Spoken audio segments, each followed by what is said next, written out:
Aleluia, aleluia, louvado seja o nome do Senhor.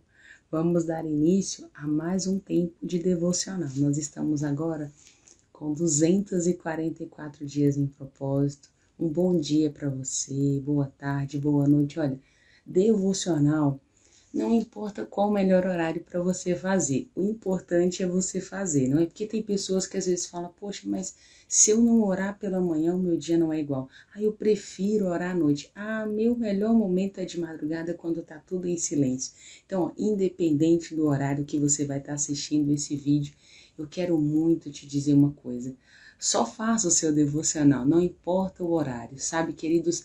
Os dias que nós temos vivido são dias onde coisas lícitas estão tomando o nosso tempo e estão realmente nos levando a não ter esse tempo de qualidade com o Senhor. E isso é muito grave, amém? Não ter esse tempo de qualidade com o Senhor todos os dias é grave e pode se tornar muito prejudicial no futuro. Então, como eu sei que você quer ter um bom futuro, porque aqueles que colocam a sua esperança no Senhor, é o que diz lá em Provérbios, né?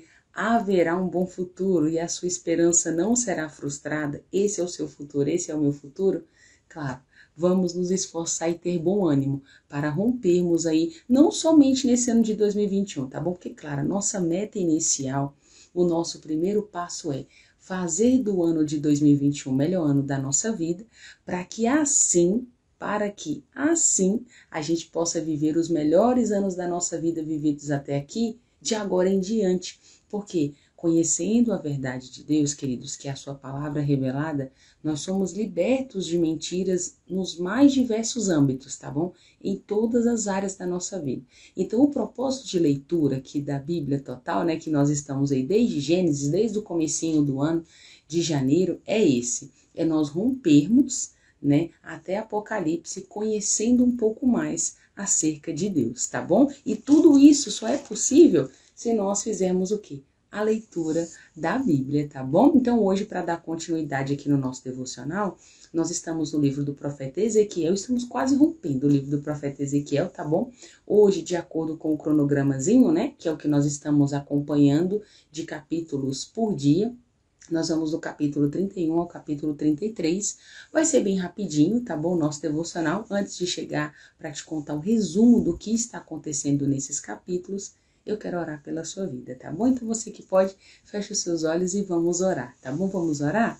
Pai, nós te agradecemos, Senhor, nós te agradecemos por mais um dia. Obrigada pela vida do meu irmão, pela vida da minha irmã, Senhor. Obrigada porque o Senhor é bom e nos conecta, Pai, a pessoas. Sabe que o Senhor é Espírito e nós também somos Espírito, mas a sua forma, Pai, de se manifestar nessa terra é através de pessoas, Pai. E nós, Pai querido, somos o seu corpo. Então, usa-nos, Senhor, nós te pedimos nesse dia, usa-nos, Pai, de maneira poderosa, por onde nós formos, Pai. Usa-nos, Senhor, usa-nos, Pai querido, porque essa é a vontade do nosso coração, Senhor. Ser um discípulo teu, ser um embaixador do teu reino, que é o que a tua palavra diz que nós somos, e nós queremos, Pai, com toda certeza, representar bem o nosso reino, sabe, Pai, a nossa morada, que é o céu, Pai. Então, Senhor, nos transforma um pouco mais nesse dia. Te pedimos, Pai, tira de nós, Pai, coisas que não agradam a Ti. Sabemos, Pai, que a renovação da nossa mente é um ato que nós devemos ter, mas nós pedimos ao Senhor que nos ajude, Pai, a tirar coisas velhas, para que a verdade e a novidade de vida que é a Tua palavra possa chegar em nós, Pai, e nos transformar por inteiros, para que venhamos desfrutar nessa terra da Tua boa, agradável e perfeita vontade, Senhor. É o que nós queremos, Senhor. Alcança esse homem e essa mulher para que haja transformação, Pai. Sem um renovo, não tem como eles viverem tudo aquilo que Jesus já conquistou para nós. Então, oramos para que haja renovo na mente, para que todo sofisma, endurecimento de coração sejam quebrados e rompidos, Pai, na autoridade que há no nome de Jesus. Oramos e te pedimos, nos dá sabedoria e discernimento, Pai, para vivermos nessa terra. Eu abençoo o dia, Pai querido, de cada um deles. Te pedimos, Pai, as tuas bênçãos sobre nós, Pai, porque sabemos que se o Senhor estiver conosco, Pai querido, nós somos imbatíveis, nós somos invencíveis. É o que diz a tua palavra, né, Pai? Agindo o Senhor a nosso favor, quem é que pode te paralisar e te impedir, Senhor? Ninguém. Sabemos que maior é o Senhor que está em nós do que esse que está no mundo. E obrigada, Pai, por sua presença. Obrigada por tudo que o Senhor está fazendo em nós, Pai. Obrigada, Senhor, por livramentos e por grande transformação, Pai, que temos pela fé essa convicção que está acontecendo, Pai. Oramos em nome de Jesus. Amém. Respira fundo aí, vai.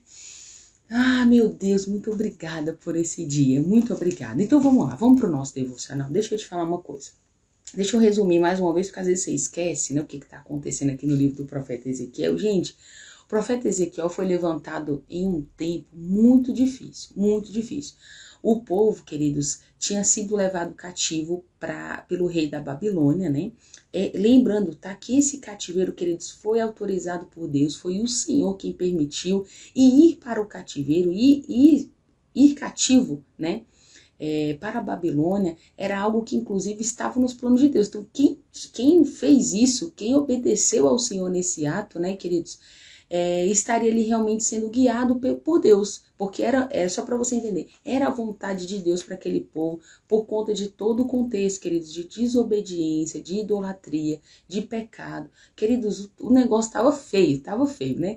E aí, resumindo, o Senhor então levanta o profeta Ezequiel aqui para esse tempo, queridos, para falar com o povo. Então hoje nós vamos ver, inclusive, né, comparando o profeta Ezequiel a um vigia no capítulo 33. Tá maravilhoso. Só que antes de eu chegar lá, deixa eu voltar aqui para o capítulo 31. No devocional anterior nós falamos acerca, o Senhor falando que o Egito seria conquistado pela Babilônia, finalizamos assim no capítulo 30. E aqui no capítulo 31, que é onde nós vamos dar início hoje, nós vamos perceber o Senhor falando o seguinte para o povo do Egito, porque nessa ocasião aqui, meio que qual seria o destino do Egito, né, queridos? E com certeza ele seria destruído porque eles se achavam, tá bom? É isso que o texto vai nos dizer aqui. Então, olha só, capítulo 31, Deus deu então uma mensagem ao profeta Ezequiel e disse o seguinte: filho do homem, vai lá em Faraó, né, e diga a Faraó o seguinte: como você é poderoso, quem é comparável a você em majestade?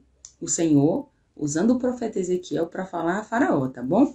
E aí ele continuou dizendo: você é semelhante à Assíria, outrora nação grande e poderosa, como um cedro do Líbano bem alto, com ramos e galhos bem fortes, com muitas folhas, promovendo uma boa sombra. Aí o Senhor disse: esse cedro era de uma beleza majestosa, com grandes ramos. Esses ramos eram bem cheios de folhas, porque tinham raízes bem fundas e ficavam junto a uma grande fonte de água. Olha o que o Senhor disse: eu mesmo dei àquele cedro a sua grande beleza. Todas as árvores do jardim de Deus tinham inveja dele. Portanto, esse cedro cresceu até chegar às nuvens, e por isso seu coração se encheu de orgulho. Por isso eu, o Senhor, dizendo: entregarei esse cedro nas mãos da nação mais poderosa do mundo. Assim, ele receberá o castigo justo pela sua maldade. Eu mesmo destruirei essa bela árvore. Então aqui o Senhor estava comparando, né, o Egito a um belo cedro, uma bela árvore, né, queridos, que cresceu tanto. É isso que o Senhor está dizendo, que se encheu de orgulho. É isso que o Senhor está dizendo. Então o próprio Deus, né, iria abatê-lo. É isso que o Senhor está dizendo. Ele está falando, ó, isso vai acontecer para que outras árvores do jardim não fiquem orgulhosas, assim como você, né, por causa da sua riqueza e por causa do poder. E agora, Faraó, eu te pergunto, onde é que está, né? Onde é que está aí esse teu poder, né? Você é semelhante em poder e altura ao grande cedro que foi a Síria? Você não é a maior árvore do jardim de Deus? E apesar de tudo isso, você também será jogado nas profundezas, junto com as outras árvores. Olha só, você morrerá junto com os povos que hoje despreza e não será enterrado. Esse é o seu destino e o destino de toda a sua riqueza e glória. Pesado aqui, hein, queridos? Mas o Senhor disse isso para Faraó através do profeta Ezequiel. Vamos para o 32. E no 32, o Senhor então leva o profeta Ezequiel a cantar um lamento, queridos. O próprio Deus também faz isso, né? Então ele fala: filho do homem, cante esse lamento pelo faraó, rei do Egito, e diga-lhe o seguinte: você já foi elogiado, chamado de leão entre os povos, mas olha, você não passa de um crocodilo, vivendo às margens do rio Nilo, agitando e sujando a água com os pés, as águas com os pés. Mas assim diz o Senhor: eu mandarei muitas nações para apanhar você como a minha rede. Eles o tirarão de dentro da água e você será jogado em campo aberto. Quando eu acabar com você, eu cobrirei o céu e tirarei o brilho das estrelas. E por sua causa eu apagarei a luz das estrelas brilhantes, e deixarei seu país na completa escuridão, diz o soberano, o Senhor. E eu darei profunda tristeza a muitas nações que você nem conhece. A espada do rei da Babilônia cairá sobre você, e eu matarei uma grande multidão de egípcios. E quando destruir o Egito e acabar com todas as suas riquezas, o Senhor dizendo, quando castigar todo o seu povo, então os egípcios saberão que eu sou o Senhor. E como é que termina aqui o capítulo 32? Vou te contar. O Senhor dizendo assim, olha, para Ezequiel. Ele recebeu uma nova mensagem, né? E nessa nova mensagem o Senhor dizia o seguinte: filho do homem, agora chore pelo povo do Egito e pelas outras nações poderosas. Quem eram essas outras nações poderosas, queridos? Aqui vai falar. Os reis da Síria, reis de Elão, né, queridos? Todo esse povo aqui, os reis de Meseque e Tubal, o povo de Edom, reis e príncipes, né? Todos eles. Então o Senhor falou: olha, Ezequiel, agora chore por esse povo, pelo povo do Egito, né? E aí ele continuou dizendo: olha, todos os príncipes do norte estão lá, também os príncipes de Sidom, todos eles mortos na guerra, atravessados à espada. Quando chegarem ao reino dos mortos, porque eles, queridos, são idólatras, né? E levaram para o reino dos mortos a sua vergonha. É o que está dizendo aqui o texto. E aí está dizendo aqui, para finalizar, que quando eles chegarem no reino dos mortos, Faraó e os egípcios ficaram consolados vendo, né, todos esses povos em sua companhia. Sim, que foram destruídos na guerra junto com eles, né? É o que está dizendo aqui. E uma outra coisa também, o Senhor dizendo: eu fiz com que o rei do Egito deixasse os vivos apavorados. O faraó e todo o seu povo acabarão em companhia dos povos que tanto desprezaram no reino dos mortos. Uau! Muito sério isso, né? Agora olha como é que termina o nosso devocional de hoje no capítulo 33 aqui do livro de Ezequiel. Então, ó, finalizou qual seria o destino de Faraó e do povo do Egito, aqui no capítulo 32, né, de todos esses reis também aqui, que foram mencionados. Agora, no capítulo 33, Deus deu uma nova mensagem a Ezequiel, que foi o que eu comecei no devocional comentando com você.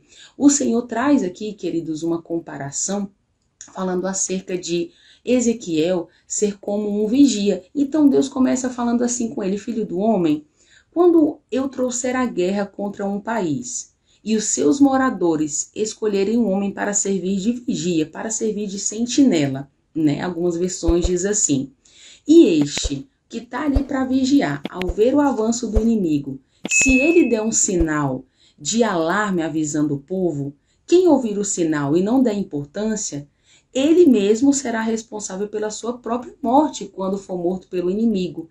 Ou seja, ele ouviu o sinal de perigo e não procurou se esconder. Ele mesmo será responsável pela sua morte. Agora, quando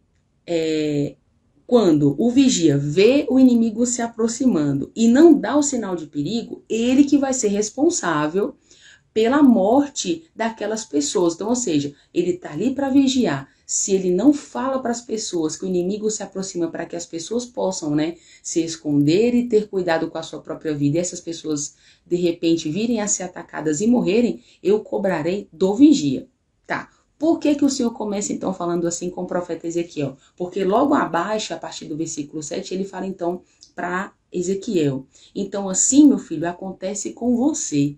Eu coloquei você como vigia para o povo de Israel. Você vai ouvir as minhas palavras e vai dar o aviso ao povo. Foi isso que ele está dizendo, né? Aí olha como ele continua: quando eu disser assim ao perverso: pecador, você está condenado. Se você não der a ele esse aviso, ele morrerá com a culpa dos seus pecados, mas eu pedirei contas a você pelo preço da vida desse pecador que você não o avisou. Mas se você avisar ao pecador e ele não dá importância, ele morrerá com a culpa dos seus pecados e você, Ezequiel, ficará isento disso. Vocês estão por aí dizendo, agora o povo de Israel estava dizendo assim, as nossas ofensas e pecados são um peso para nós, e assim nós não podemos viver. Aí olha só, o que o Senhor diz através de Ezequiel. Eu juro pela minha vida, que vocês podem ter essa absoluta certeza que eu não fico contente quando um pecador morre com a culpa dos seus pecados. Olha que coisa mais linda que o Senhor diz aqui no capítulo 33.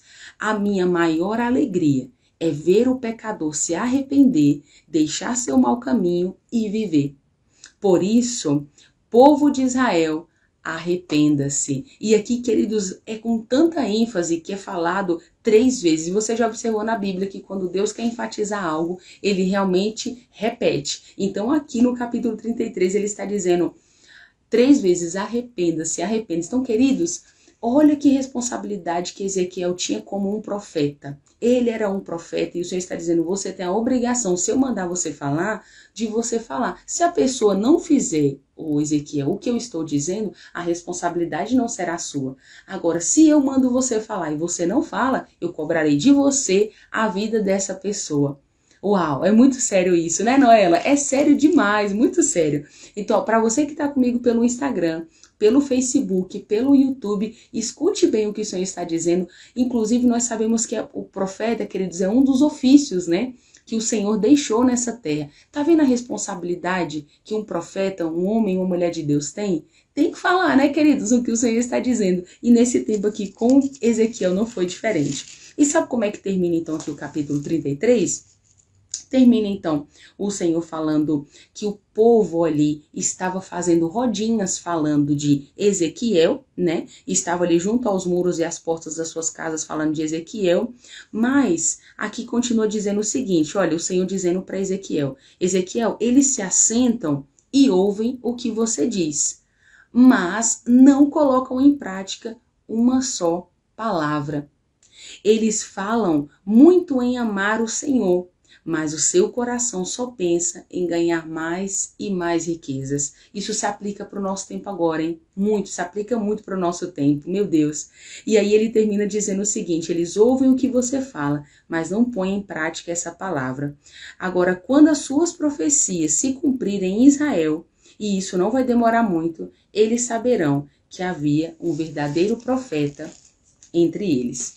Capítulo 33, poderosíssimo, né, do livro aqui do profeta Ezequiel. Queridos, olha, tem muito mais acontecendo ainda no livro do profeta Ezequiel, hein? Eu convido, claro, e convoco você a estar comigo nessa jornada aí. Nós estamos rompendo de Ezequiel rumo ao Apocalipse. É isso mesmo. Nada é impossível, viu, queridos? Para Deus e tudo é possível aquele que crê. Então nós vamos nos agarrar a essa palavra e temos esse propósito e objetivo até o dia 31, estarmos rompendo aí toda a Bíblia até Apocalipse, tá bom? Um grande abraço para você, que Deus te abençoe e nós nos vemos no nosso próximo devocional. Tchau, tchau.